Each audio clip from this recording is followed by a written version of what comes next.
name's Ian. I am an alcoholic. I am an addict. I am a. I find I can find anything that gives me ease and comfort, and I have an addictive nature. My talk today is on my share today is on fear, and in the book it talks about we are driven by 100 forms of fear. So if I look at fear, there's a couple different things I think about. So I looked it up, just a basic definition of fear. What is fear? It's a basic, intense emotion aroused by the detection of an imminent threat, involving an immediate alarm reaction that mobilizes the organism by triggering a set of psychological changes. So fear is it's inside my head, it's inside my body, it immobilizes me, and it's fear. It's scary. It's everywhere. There's 100 forms of fear that drive me to do what I do.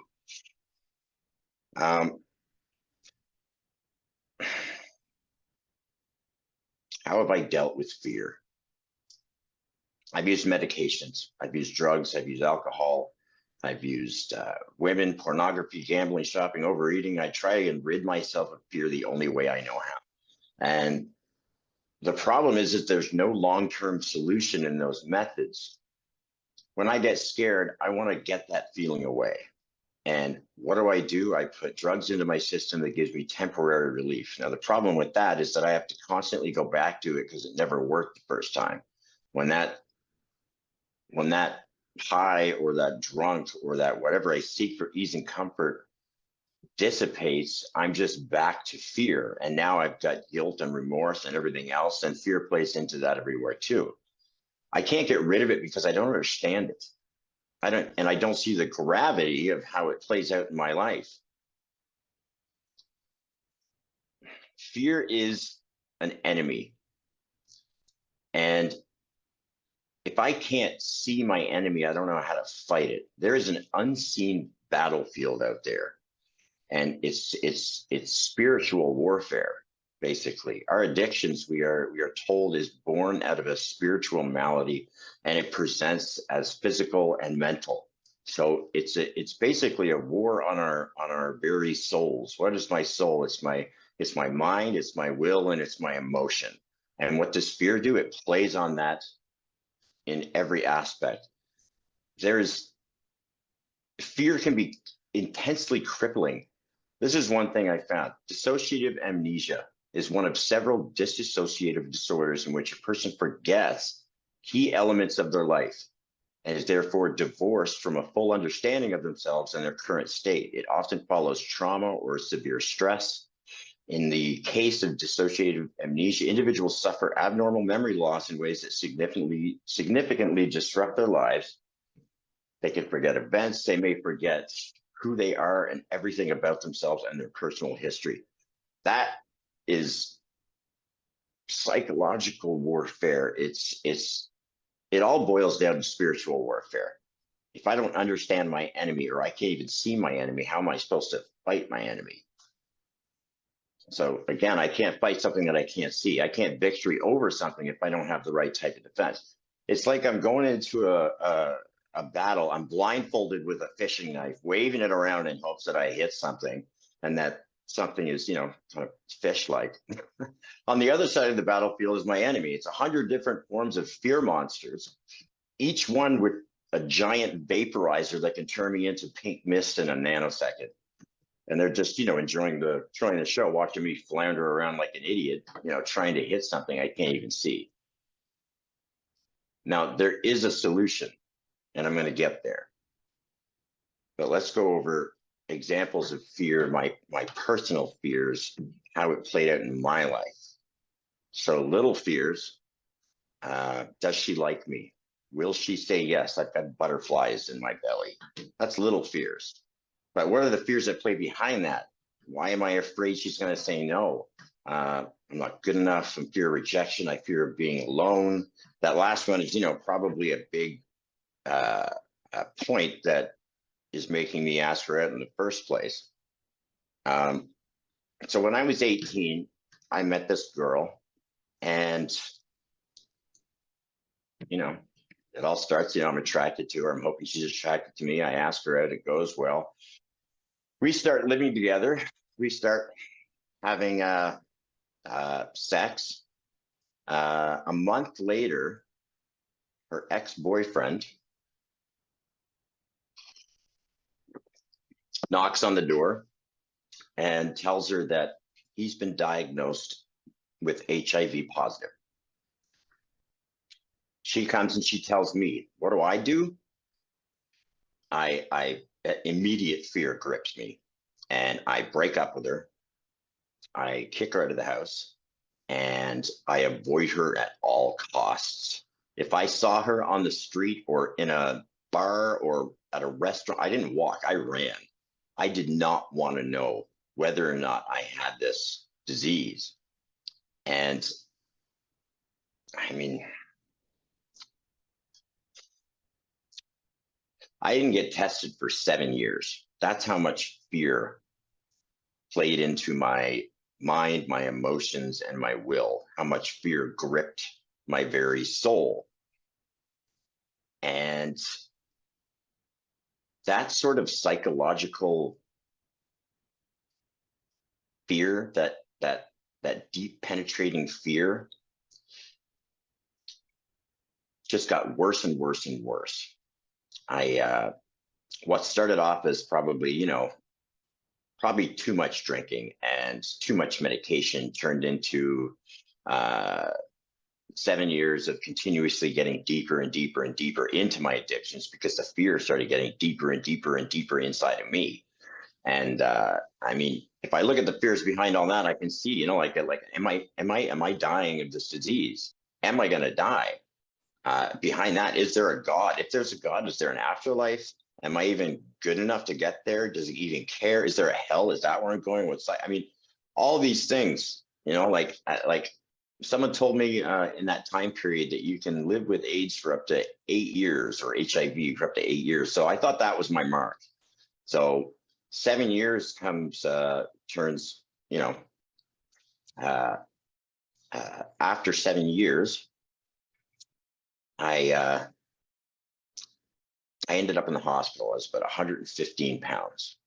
I was pretty much half dead anyway. And I got a little better. I got into the psych ward. I started getting a little bit more stable in my mind, but then I still didn't know how to handle it. I still didn't want to talk about it. I still didn't want to tell anybody that I thought I had this. And I found a book called The Purpose-Driven Life, and I started reading it. It's a 40-day journey. And I got a taste of intimacy with God.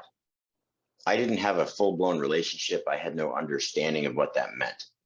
But God did reveal himself to me.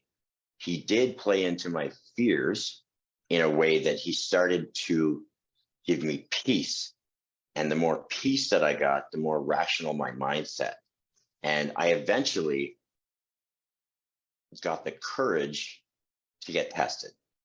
And I went to the hospital. I got the blood test. Now, usually back then, it takes about 2 weeks to get results, and usually it's, no news is good news.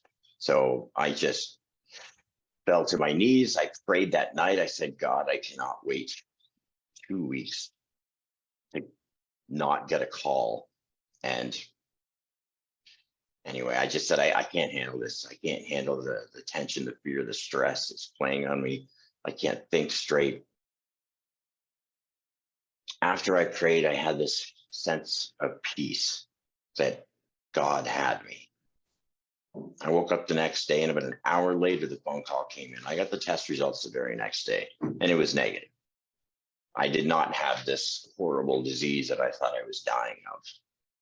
But fear immobilized me. It kept me from even trying to see if I got it. And more fear came into that. And I was clean for about 2 months maybe.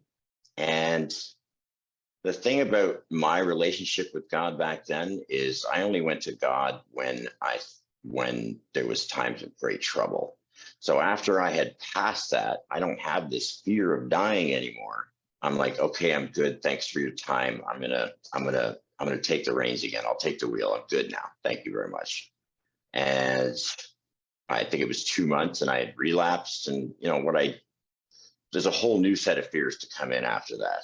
So I had spent those formative years like as where kids usually go to like college or university, or they establish themselves, they become functional adults. I did not become that, and now my fears have changed. I'm like, everybody else is ahead of me. I've isolated myself for almost 7 years. I have no friends.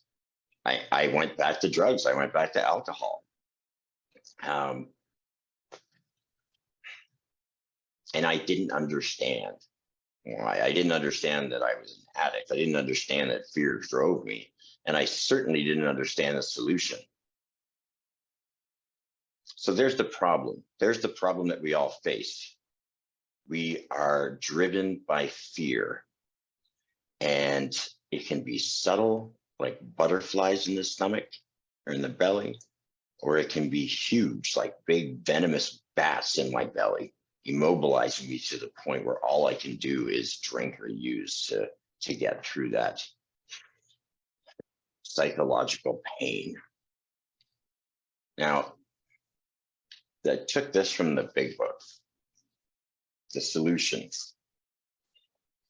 It says, if we are of, and I've kind of paraphrased, if we are of the hopeless variety, there's no middle of the road solution. Half measures got us nowhere. If we have passed into the region from which there is no return through human aid, meaning this disease of more, this drug of choice enters my body, there is no power in me or any other human that's going to stop me from using more and more and more, unless A, I'm in a straitjacket, B, I'm in a coma, or C, I'm dead. The only other alternative, according to the author of the big book and the thousands of people that testified that it works, is that if this is true, the only other option is to accept spiritual help. Now, what's going to keep me from getting to that power, that spiritual help? The fact that I don't want to give my will, my mind, my emotions, and my will, my soul, I don't want to give that to someone to have control over. And what I don't realize is that I've been letting fear do that my entire life. And it's got me nowhere. And it's dug my grave. I'm 5 feet down with 1 to go. And on the other side of things, all I have to do is believe and have faith that there is a power greater than myself out there that has my best interests at heart. See, in this, it's spiritual warfare. Again, I can't fight a battle that I can't see. And the only person that's going to be able to fight that battle for me is another spirit, and that's a spirit of love. The opposite of fear is not courage. The opposite of fear is perfect love. Perfect love drives out fear. My understanding of love is limited at best. And I don't have a power inside me to understand it, or a knowledge inside me to understand that. God is the only way that I'm going to be able to fight the battle I can't see, because he sees it. And he's going to give me the armor I need to fight that battle. He's going to give me knowledge. He's going to discipline me. And all of this comes from perfect love. John 16:33 says, Jesus is talking to his disciples, and he's saying, I have told you these things so that in me you may have peace. In this world you will have trouble, but take heart, I have overcome the world. And if I want someone at my defense, When I'm fighting against the enemy, fighting against the world, I want someone that has the power to overcome that world. And that's God. And that's the only way to find freedom, to find peace, to find the opposite of fear is to find that love. So if I'm listening to someone telling me that I can make my higher power a doorknob, which twists at my will, that's not going to be a power great enough to fight this spiritual battle.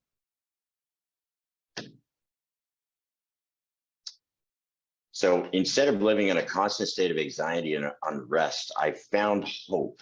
I found rest and peace. And when I focus in on God's perfect love, that same love that tells me, come to me, all you who are weary and burdened. Come to me, for I will give you rest.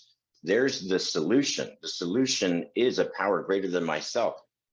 I can, if I'm an addict and drug addict, and my goal is abstinence, I might be able to stay abstinent for a while, but I don't have a power greater than myself to help me see that I need emotional stability, and that emotional stability comes out of a relationship with a power that's greater than myself, which comes from my relationship with God. I'm not going to be able to stay abstinent for too long. That's why there's a difference between abstinence and sobriety. Abstinence is just staying away from my addiction. I'm white knuckling it. And that's only going to last so long. But sobriety is spiritual fitness. It is born out of spiritual fitness. And from that spiritual fitness, I gain emotional stability. And I get to see all the fears that play out in my life. I get to see that through the steps. When I do my step 4, when I do my resentments, it comes out. My fears come out. I can see them a little better. If I want to get deeper into that, I have to ask God to reveal that. And in order to do that, I have to have a connection with God. And the steps that I go through are like a refinement process. It's everything that gets in the way of me and God, and that pipeline, that back and forth. I can't hear God with all this stuff in the way. So the steps are able to take me through that. And the result is a closer connection with God, who reveals all the things that I'm able to give to him. He takes away and replaces it with a renewed mind. We are transformed by the renewal of our mind. And that's the renewal of our soul, our mind, our will, and our emotion.